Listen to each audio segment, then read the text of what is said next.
ஒரு நாட்டுக்கு எதிராக ஒரு நாடு போர் அறிவித்தல் அப்படிங்கிறத நம்ம பார்த்துருக்கோம். 188 நாடுகளுக்கு எதிராக அமெரிக்கா இன்னைக்கு போரை அறிவித்திருக்கிறார்கள். அது சாதாரண யுத்தம் கிடையாது, ட்ரேடு வார். 188 நாடுகளில் 50க்கும் அதிகமான நாடுகள் கண்ட்ரோல் ரூமை உருவாக்கியிருக்காங்க, இந்தியா உட்பட.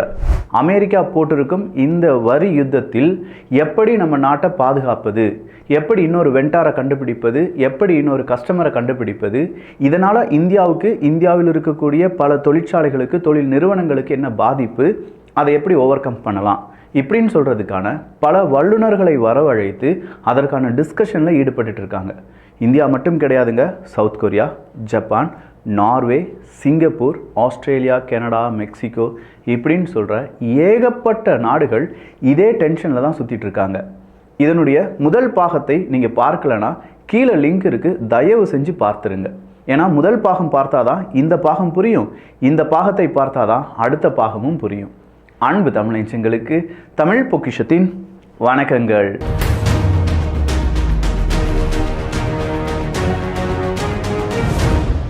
சீனாவினுடைய குட்ஸுக்கு எதிராக 54லேருந்து 56% வரி விதிப்பு. அதே நேரத்தில் வியட்நாம் பொருட்களுக்கு எதிராக 46% வரி விதிப்பு. பங்களாதேஷ் பொருட்களுக்கு எதிராக கிட்டத்தட்ட 37% வரி விதிப்பு. தாய்லாந்து பொருட்களுக்கு எதிராக கிட்டத்தட்ட 36% வரி விதிப்பு. இந்தியாவினுடைய பொருட்களுக்கு எதிராக 26% வரி விதிப்பு. இதே மாதிரி வரி விதிப்பை சொல்லிக்கிட்டே போகலாம். டொனால்டு ட்ரம்ப் அவர்கள் லிபரேஷன் டே அப்படிங்கிற ஒரு டேயை அறிவித்து ஏப்ரல் 2ஆம் தேதி இந்த மாதிரியான வரி விதிப்பை அமல்படுத்துகிறார். இதுதான் அமெரிக்க வரலாற்றில் மிக முக்கியமான தினமாக இருக்க போகுது அப்படின்னு சொல்கிறாரு டொனால்டு ட்ரம்ப் அவர்கள். அது மட்டும் இல்லாமல் அடுத்த வரும் காலங்களில் அமெரிக்காவை மறுபடியும் கிரேட் ஆகக்கூடிய அந்த பிரச்சனைகள் நம்மகிட்ட இருக்கவே இருக்காது.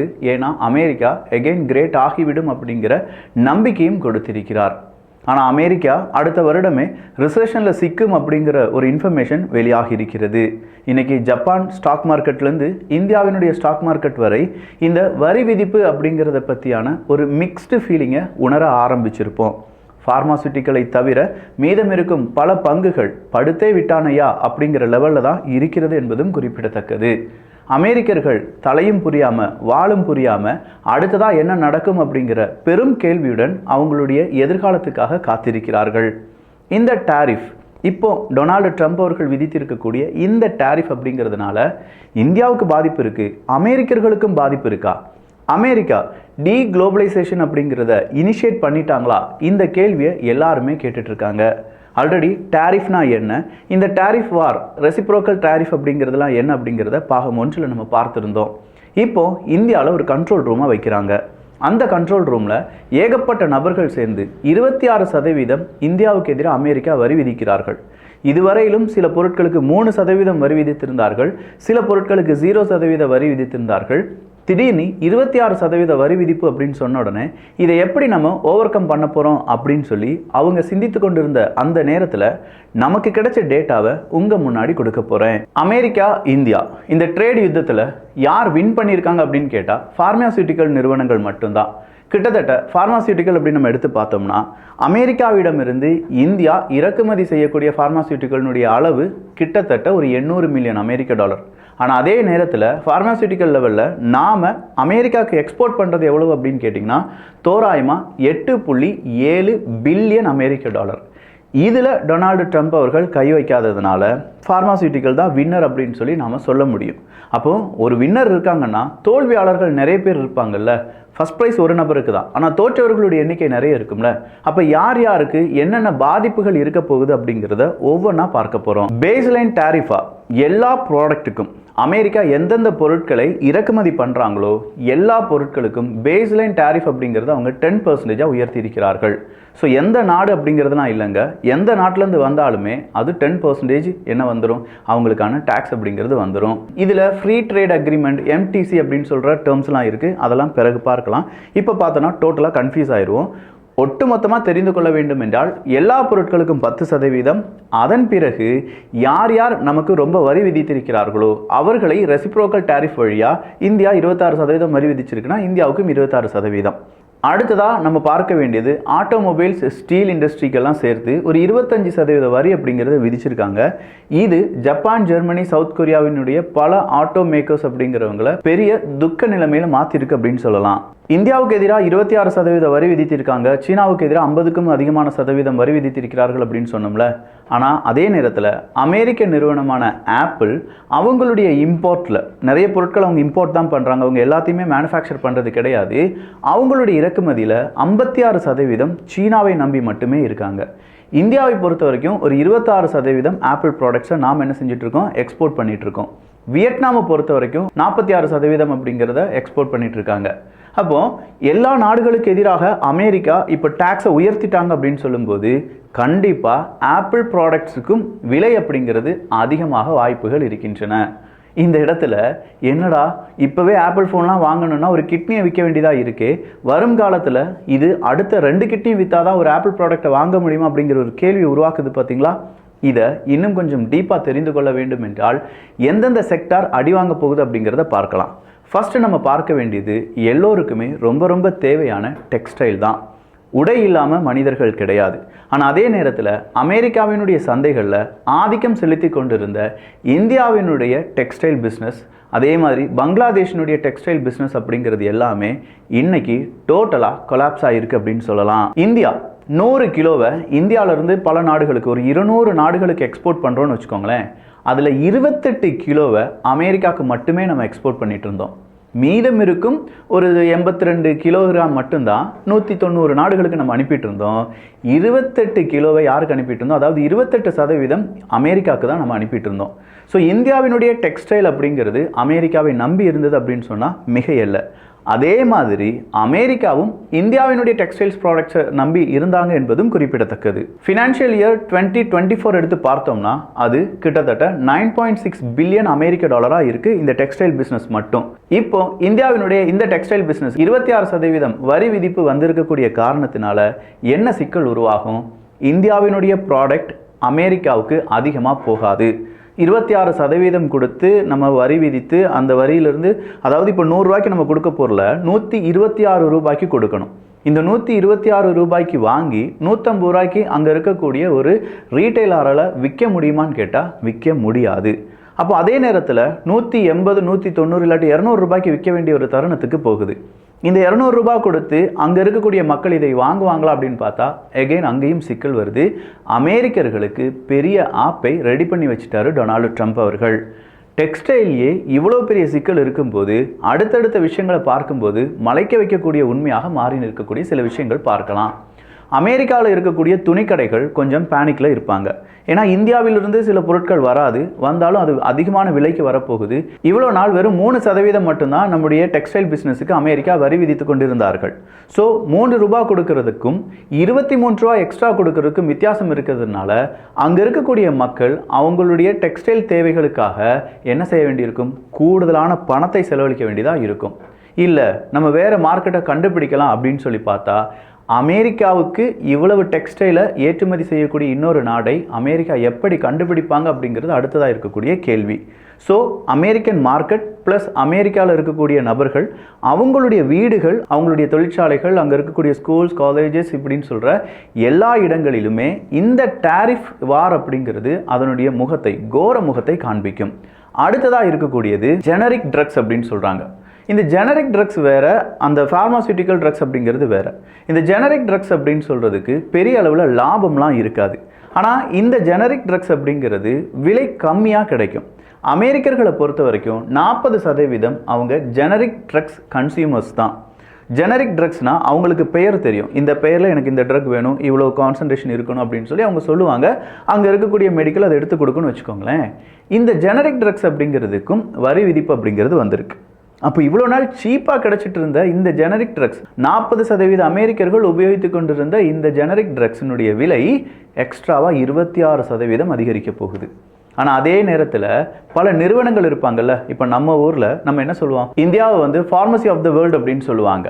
அப்போ உலகின் மருந்தகம் அப்படின்னு சொல்லி அறியப்பட்டிருந்த இந்தியாவுக்கு எதிராக, அதுவும் குறிப்பாக இந்த ட்ரக்ஸ், ஜெனரிக் ட்ரக்ஸுக்கு எதிராக அமெரிக்காவினுடைய இந்த டாரிஃப் நிச்சயமாக அமெரிக்கர்களுடைய ஹெல்த் கேரையும் அமெரிக்கா செலவு பண்ணக்கூடிய தொகையையும் அதிகப்படுத்தும்.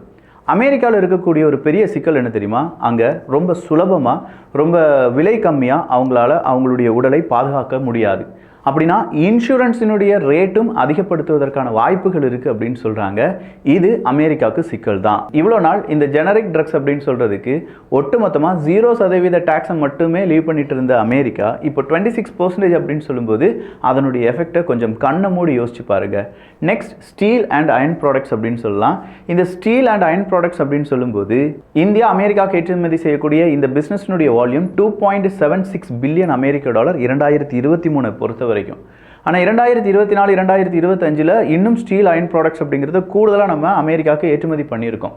அப்படி இருக்கும் பட்சத்தில் இந்த ஸ்டீல் அயன் ப்ராடக்ட்ஸுக்கு 26% வரி விதிப்பு என்பது அங்கே இருக்கக்கூடிய கன்ஸ்ட்ரக்ஷன் ஃபேமாக இருக்கட்டும், வீடு கட்டுதலாக இருக்கட்டும், இல்லை அங்கே இருக்கக்கூடிய ஆட்டோமொபைல் செக்டர்ஸாக இருக்கட்டும், எல்லாத்துக்குமே பெரிய அடியாக மாறப்போகுது அப்படின்னு சொல்லியிருக்காங்க. விலை அப்படிங்கிறது கண்மூடித்தனமாக உயர்வதற்கான வாய்ப்புகளும் இருக்கின்றன. அடுத்ததாக கெமிக்கல்ஸ், ஆர்கானிக் கெமிக்கல்ஸ் இல்லாட்டி அதர் கெமிக்கல்ஸ் அப்படின்னு நம்ம எடுத்து பார்த்தோம்னா கிட்டத்தட்ட $2.55 பில்லியன் அமெரிக்க டாலர் இந்தியாவினுடைய ஏற்றுமதியினுடைய அளவு. நேரடியாக இந்தியாவினுடைய பார்மாசிட்டிகளுக்கு எந்த பிரச்சனையும் இல்லை அப்படின்னு சொல்லி பார்த்தோம். ஆனால் கெமிக்கல்ஸுக்கு 26% டேக்ஸ் அப்படிங்கிறத ஆட் பண்ணியிருக்காங்க. கெமிக்கல்ஸ் இப்போ அமெரிக்காவில் இருக்கக்கூடிய ஒரு நிறுவனம், மருந்தெல்லாம் தயாரிக்கக்கூடிய ஒரு நிறுவனம் இந்தியாவிடமிருந்து கெமிக்கலை வாங்குறாங்கன்னா அதுக்கு 26% வரி. இந்த 26% வரி அங்கே அந்த மருந்தை உருவாக்கக்கூடிய அந்த டேப்லெட்டை உருவாக்கக்கூடிய பணத்தில் எக்ஸ்ட்ராவாக சேரும். இதுவும் அங்கே இருக்கக்கூடிய பிரச்சனையாக மாற வாய்ப்புகள் இருக்கின்றன. இது மட்டும் இல்லாமல் ஃபர்டிலைசராக இருக்கட்டும், இல்லை வேறு சில முக்கியமான கெமிக்கல்ஸாக இருக்கட்டும், இதுக்கு எல்லாத்துக்குமே 26% வரி விதிப்பு என்பது கொடுக்கப்பட்டிருக்கிறது. அடுத்ததாக எலக்ட்ரானிக்ஸ் தான். 9 to 10 பில்லியன் அமெரிக்க டாலர்னு வச்சுக்கோங்களேன். அமெரிக்காவில் உருவாக்கக்கூடிய பல நிறுவனங்களுடைய மொபைல் ஃபோன்ஸ் இல்லாட்டி வேறு ஏதாவது எலக்ட்ரானிக் கேட்கெட்ஸ் இருந்துச்சுன்னா அதனுடைய அசம்பிள் யூனிட் எங்கே இருக்குது அப்படின்னு கேட்டிங்கன்னா இந்தியாவில் தான் இருக்குது. அப்போ இந்தியாவிலேருந்து அசம்பிள் ஆகி தான் எங்கே போகும் அப்படின்னு கேட்டிங்கன்னா இந்தியா சீனாவில் தான் இருக்குது. உதாரணத்துக்கு 50% இந்தியா அமெரிக்காவுக்கு எலக்ட்ரானிக்ஸ் டிவைசஸ் எக்ஸ்போர்ட் பண்ணுறோன்னு வச்சுக்கோங்களேன். அதில் அதிகமான பர்சன்டேஜ் எது அப்படின்னு பார்த்தீங்கன்னா ஆப்பிள் நிறுவனம் இருக்குல்ல, அதனுடைய அசம்பிள் தான். அப்படின்னா ஆப்பிள் சம்பந்தப்பட்ட ப்ராடக்ட்ஸ் இது எல்லாத்துக்குமே மறுபடியும் விலை ஏறுவதற்கான வாய்ப்புகள் இருக்கின்றன. அடுத்ததாக ஆட்டோமொபைல் இண்டஸ்ட்ரி அப்படின்னு சொல்லும்போது ஒரு 2.6 பில்லியன் அமெரிக்க டாலர். உதிரி பாகங்கள், அமெரிக்காவுக்கு தேவைப்படக்கூடிய அவங்க நாட்டு வாகன உற்பத்திக்கு தேவையான உதிரி பாகங்கள் எல்லாமே இந்தியாவிடமிருந்து போகுது. அப்படிப்பட்ட எல்லா ஸ்பேர் பார்ட்ஸுக்கும் நாங்கள் இவ்வளோ வரி விதிக்க போகிறோம் அப்படின்னு சொல்லும்போது வாகனம் நீங்கள் வாங்க போகிறீங்க அமெரிக்காவில் அப்படின்னு சொன்னால் அதற்கும் விலை அப்படிங்கிறது அதிகமாகும். சரி விக்கி, இப்படி விலை அதிகமாகுது, அமெரிக்காவுக்கு சிக்கல் அப்படின்னு சொல்றியே, அப்படின்னா நீங்கள் இந்தியா உருவாக்கக்கூடிய இந்த பொருளை எங்கே விற்பனை செய்வீங்க அப்படின்னு சொல்கிற அடுத்த கேள்வி வரலாம்ல. அமெரிக்கா இவ்வளோ நாள் இதை வாங்கிட்டு இருந்தாங்க. ஆனால் ஒரு கட்டத்துக்கு மேலே அமெரிக்கா இதை வாங்க மறுத்தது என்றால் நிச்சயமாக இன்னொரு மார்க்கெட்டை தேடி இந்தியாவினுடைய உற்பத்தியாளர்கள் போவாங்க. இதை வாங்குறதுக்கு பிற நாடுகள் சளைத்தவர்களான்னு கேட்டால் இல்லை. எல்லா நாடுகளுமே வளர்ச்சி அடைந்து வருகிறது. அப்படி வளர்ச்சி அடையக்கூடிய நாடுகளுக்கு சந்தை அப்படிங்கிறத இந்தியா உருவாக்கி கொடுத்தது என்றால் ஈஸியாக இந்தியாவால் அந்த பொருட்களை கொஞ்சம் கஷ்டப்பட்டாலும் என்ன செஞ்சிடலாம், வேறு நாடுகளுக்கு எக்ஸ்போர்ட் பண்ணிடலாம். அப்படி இருக்கும் பட்சத்தில் எதற்காக அமெரிக்காவுக்கு மட்டும் 26% வரியை இந்தியா விதித்தது?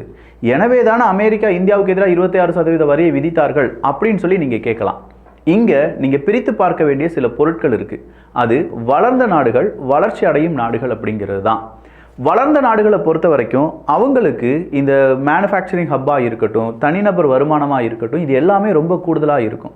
ஆனால் வளர்ச்சி அடையக்கூடிய நாடுகள் இருக்குது பார்த்தீங்களா, அவங்கள பொறுத்த வரைக்கும் மேனுஃபேக்சரை நம்பி தான் ஒரு குடும்பம் இருக்கும். அந்த குடும்பத்தினுடைய ஒரு தனிநபர் வருமானம் அப்படிங்கிறது அமெரிக்காவை விட ரொம்பவே கம்மியாக இருக்கும். அப்போ இந்த ஒரு கேப் இருக்குல்ல, இந்த கேப்பை ஃபில் பண்ணுறதுக்கு தான் வளர்ச்சி அடையக்கூடிய நாடுகள் கூடுதலான வரியை விதித்து அமெரிக்காவுக்கு இல்லாட்டி அமெரிக்கா போன்ற பெரும் நாடுகளுக்கு ஏற்றுமதி செய்வாங்க. இங்கே இருக்கக்கூடிய நிறுவனங்களை வளர வைக்க வேண்டும். அதே நேரத்தில் இங்கிருந்து உருவாகக்கூடிய பொருளை அமெரிக்காவுக்கு விற்கும்போது கூடுதலான லாபமும் கிடைக்க வேண்டும் அப்படிங்கிற எண்ணம் தான். இந்த எண்ணம் ஒரு நாட்டுக்கு எதிரானதா அப்படின்னு கேட்டால் இல்லை. இப்படி தான் எல்லா எக்கனாமியும் செயல்படும். ஆனால் இப்போ அமெரிக்கா செய்திருக்கக்கூடிய இந்த லிபரேஷன் டே இல்லாட்டி ட்ரேட் வார் அப்படிங்கிற காரணத்தினால் ஒட்டுமொத்தமாக எம்எஸ்எம்இயாக இருக்கட்டும், அதாவது ரொம்ப சிறு குறு விவசாயமாக இருக்கட்டும், இல்லாட்டி தொழில் ஒரு சின்ன லெவலில் செய்யக்கூடிய தொழிலாக இருக்கட்டும், எல்லாமே இங்கே முடங்கும் அபாயமாக மாறுகின்றன. அப்படின்னா புதுசாக ஒரு மார்க்கெட் அப்படிங்கிறது ஓப்பன் அப் ஆகணும். இங்கே புது மார்க்கெட் ஓப்பன் அப் ஆகிறதுக்கான வாய்ப்புகள் என்னன்னு கேட்டால், அமெரிக்காவால் இப்போ நிறுத்தி வைக்கப்பட்ட இல்லை அமெரிக்காவால் கைவிடப்பட்ட பல நாடுகள் இருக்காங்க. வியட்நாம் இருக்காங்க, சீனா இருக்காங்க, சவுத் கொரியா இருக்காங்க, ஜப்பான் இருக்காங்க, ஆஸ்திரேலியா இருக்காங்க, கனடா இருக்காங்க. இவங்க எல்லாருக்கும் எதிராக அமெரிக்கா ஒரு டாரிஃப் யுத்தத்தை அறிவித்திருப்பதால் மீதம் இருக்கும் நாடுகள் எல்லாரும் சேர்ந்து ஒரு நெட்வொர்க்கை ஃபார்ம் பண்ணலாம். அந்த நெட்வொர்க் புதிய வெண்டாஸ், புதிய தேவையாளர்கள், புதிய உற்பத்தியாளர்கள் அப்படிங்கிற ஒரு குரூப்பை ஃபார்ம் பண்ணுறதுக்கு எளிமையான ஒரு விஷயமா மாறலாம். இந்த இடத்துல தான் நான் நேத்தே சொன்னேன், இப்போ அமெரிக்காவை அப்படியே தள்ளி விட்டுட்டு பிரிக்ஸ் அப்படிங்கிற ஒரு கான்செப்டுக்குள்ளே வாங்க. பிரிக்ஸ் நாடுகளை நம்பி நம்ம இப்படி ஒரு வியாபாரத்தை செய்யலாம். பிரிக்ஸ் அமைப்பு அப்படிங்கிறது ஒரு இராணுவ அமைப்பு கிடையாது, அது பக்காவான ஒரு பிஸ்னஸ் அமைப்பு தான். அப்படிப்பட்ட ஒரு பிஸ்னஸ் அமைப்பை மறுபடியும் சில நாடுகள் சேர்ந்து தூசி தட்டி பெருசாக கொண்டு வந்துடலாம் நினச்சாங்கன்னா அதுதான் புதிய வேர்ல்டு ஆர்டராக இருக்கும். அதுதான் அமெரிக்காவினுடைய வீழ்ச்சியாகவும் இருக்கும். அப்படின்னா டொனால்டு ட்ரம்ப் அவர்கள் கண்மூடித்தனமாக இந்த டாரிஃபை உயர்த்தி விட்டாரா அப்படின்னு கேட்டால் இது இப்போதைக்கு விமர்சனம் தான். இன்னும் தெளிவாக அடுத்த பாகத்தில் எந்தெந்த நாடுகள் இதற்கு கவுண்டர் மெஷர் அப்படிங்கிறத செஞ்சுருக்காங்க, எப்படி அவங்களுடைய எதிர்வினைகள் இருக்குது அப்படிங்கிறத பார்த்த பிறகு நீங்களே இதற்கு ஒரு முடிவுரை எழுதலாம். அப்போ இந்த பதிவில் ரொம்பவே முக்கியமான டீட்டெயில்ஸ், ரொம்பவே ஹார்ட் ஒர்க்குடன் தான் இதை செஞ்சுருக்கேன். உங்களுக்கு மனசு இருந்தது இல்லை பாராட்டணும்னு நீங்கள் நினச்சிங்கன்னா பாராட்டலாம், விமர்சனத்தை முன்வைக்க வேண்டும் அப்படின்னாலும் முன்வைக்கலாம். நல்லதை பகிர்ந்து நல்ல சமுதாயத்தை உருவாக்குவோம். நன்றி, வணக்கம்.